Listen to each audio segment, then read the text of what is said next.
Battlefield 2042 is not going to see a major update for Season 1 until early summer. Good news in some ways, bad news in others. I don't know about you guys, but I was expecting a lot more content a little bit earlier than that. I was guessing March, but that's not going to be the case. Maybe this is a blessing in disguise. I don't know.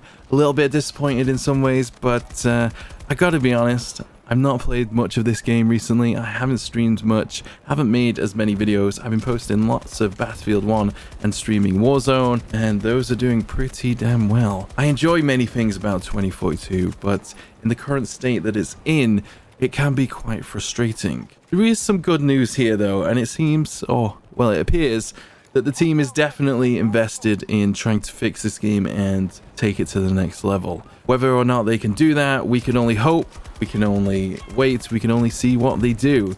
I've said it on many streams that, you know, I've said what I want to say about this game. I like parts of it. It is what it is. But yeah, they posted about this. I'd love to hear your thoughts down below. We're just gonna run through it, see what they say, and hopefully you enjoy this video. So again, here we go.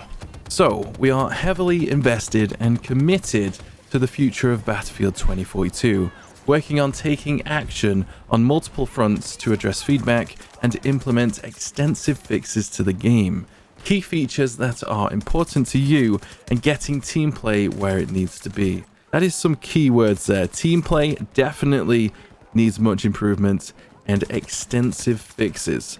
One can only speculate what they mean by that. They say they've had to make some big decisions to ensure our next set of updates can be focused on delivering these improvements, with the most substantial one being to move the release date of our first season to early summer. This decision gives us time to focus on improving the Battlefield 2042 experience while finalizing the development of our seasonal content to ensure that it all reaches our standard for quality. Again, this may be a blessing in disguise. If they rush out an update for Season 1 in March, we might not get something that's that great.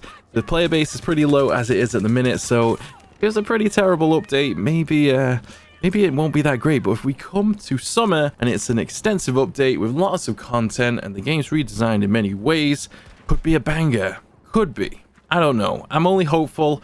I don't know what the future's going to bring. I could only be hopeful. Anyway, a snapshot of the futures they are bringing into the game as soon as possible. The scoreboard. They say in our next update we'll be adding a refreshed in-round scoreboard alongside further changes we worked on since the holidays. This will be an ongoing evolution from what was shown in the work in progress they shared recently. They say they've heard your feedback around including 2 tables and separating your own team versus the enemy, and are working on incorporating that for the release. KD scoring and end of round reporting will also be coming in a future update. Here, I do not understand why they didn't just include the same scoreboard from previous games. It seems that DICE and Battlefield seems to enjoy making various changes and taking things out of the game that honestly don't need to be. There's many core features that it's okay to copy and paste or just copy and improve upon it. I hope going forward we see much more of that. I don't really know what was going on when it comes to the scoreboard. For me personally, it's not something that I desperately need in the game, but I can understand why many do. Again, there is much more things in the game other than scoreboards where I'm just a little bit confused why it's not just kind of ported over or improved upon. All platform voice communication, that is finally coming. And that is one of the start of improvements they say they're bringing to the game. They're going to improve the player profile, giving you a better overview of your career on the battlefield and how far you have to go for your next unlock. Now this is an interesting bit here. For team play, you can expect us to incorporate a clearer, tighter squad loop, a refined ping system, and an improved reward loop when you and your squad play the objective.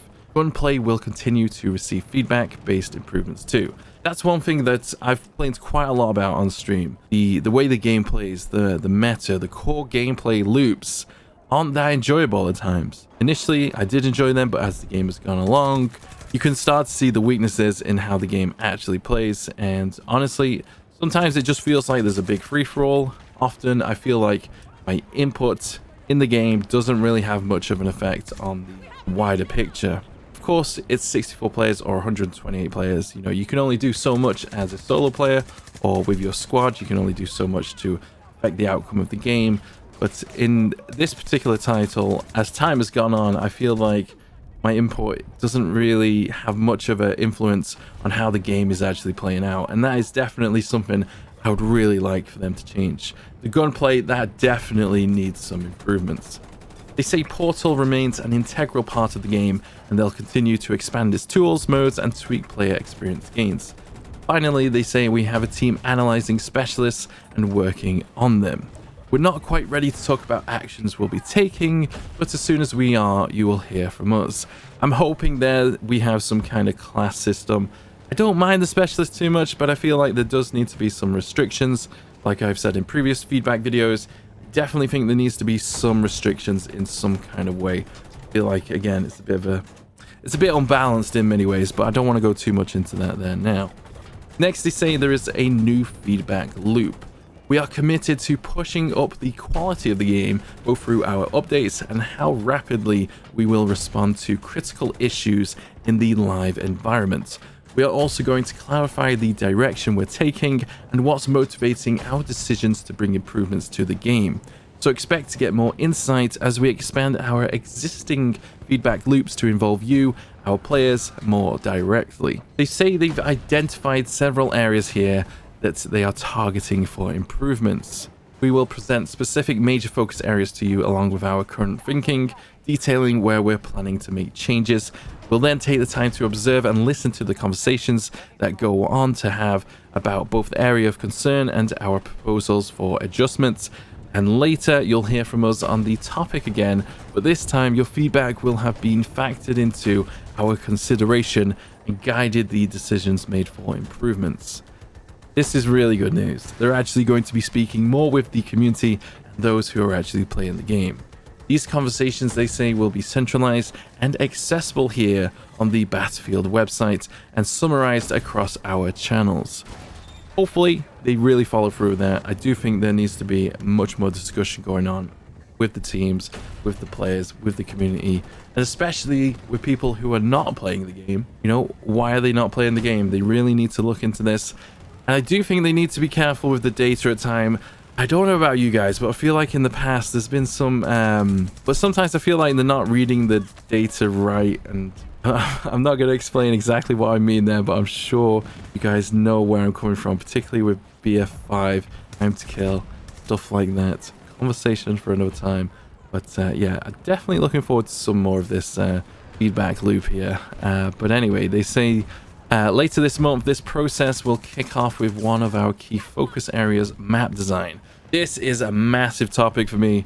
I could say so much about the map design, the way the game flows, the open areas, the lack of flanks, the lack of unique moments, the lack of back and forth action on the objectives. If you've ever seen my Battlefield 6 Dice Please video, you can see more of my perspective there. But basically, I think Battlefield plays best when it's kind of a tug of war, and anything that adds to that should be included, and anything that doesn't should be really heavily criticized and reconsidered.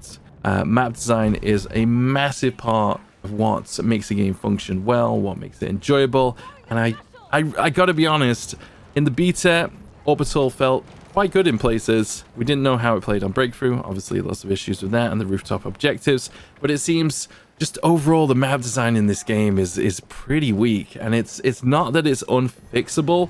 I think, you know, with more cover, more places to go, more buildings in some areas, I do think there could be some quite easy fixes, or potentially easy fixes that could really improve the game. But yeah, that's another big topic there. But yeah, they say they want to outline to you our vision for how we're going to approach and factor into our new maps and enhancements to the gameplay experience by addressing feedback on openness and lack of cover in key areas. So it does seem they really understand what's really going wrong with the map design right now. Big topics like map design, they say, will be loud and broadly shared. For more nuanced areas of the game, such as portal logic, we may have those conversations on smaller scales. Yeah, I can agree with that. The important part here is that all these conversations will happen publicly and with everyone invited to take part. Some of these feedback loops will cover bigger areas than others, and some loops will take longer to complete and realize in the game than others. That's not an indication of how we might prioritize issues with game, but a reflection on the nature of game development. Changes to our maps and core gameplay will take time. Yeah, it's gonna take time, and again, that's why I said in earlier, maybe it's a better idea that we wait till summer. If we're not going to get a substantial update come March when season 1 was expected to begin, maybe it's better. Maybe it's better for the game as a whole, better for Battlefield as a whole, and the community at large. Maybe that's the way to go. But again, they go on to say that some of these feedback loops will cover bigger areas than others, and some loops will take longer to complete and realize in the game than others. That's not an indication of already read that. Actually, next bit says our commitment is to explain our reasoning behind future decisions and to make sure you understand where we stand on your feedback. We want to make sure you see more of the big picture of where we're going and incorporates more of what we're already hearing to ensure that our work is meaningful to you. We'll start this process ahead of the launch of our next update.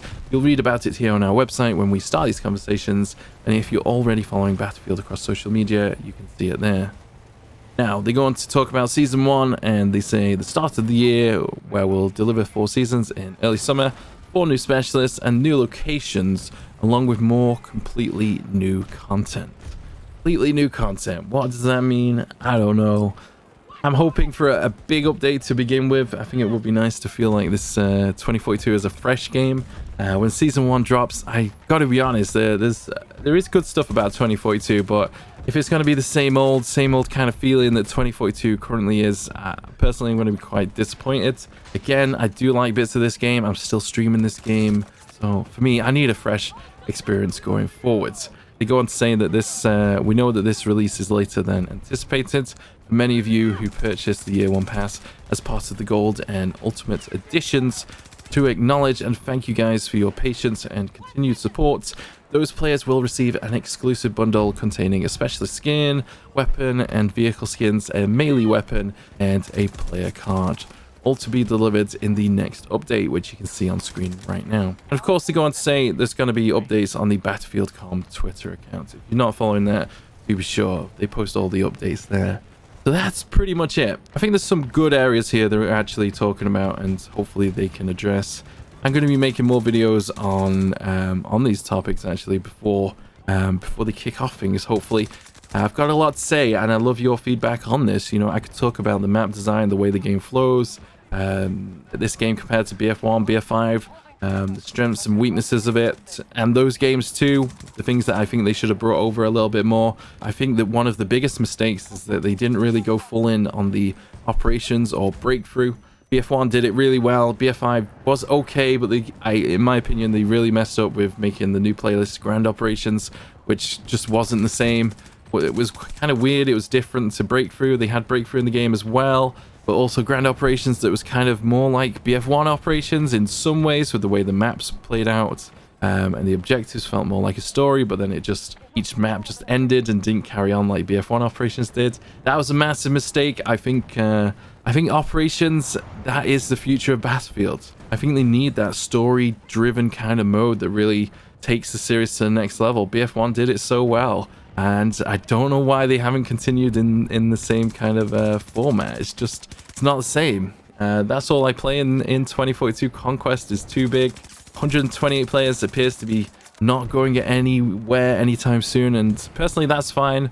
I think they can keep 128 players, but they really need to tailor the 64 player experience and keep it in the game, in my opinion. The higher frame rates, the more potential for more destruction and just prettier visuals. I think Battlefield really needs to consider that.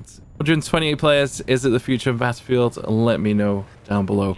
That's the update. I've said what I've said about this game. I like parts of it, don't like other parts of it. The weaknesses of this title have kind of shown themselves over time. In the beginning, Orbital in the Conquest beta kind of showed a lot of promise, but we didn't see all the specialists. We didn't see how the game would play out. We didn't see the bolts, overpowered vehicles at times, and I hope they really address this and really move forward. I love Battlefield.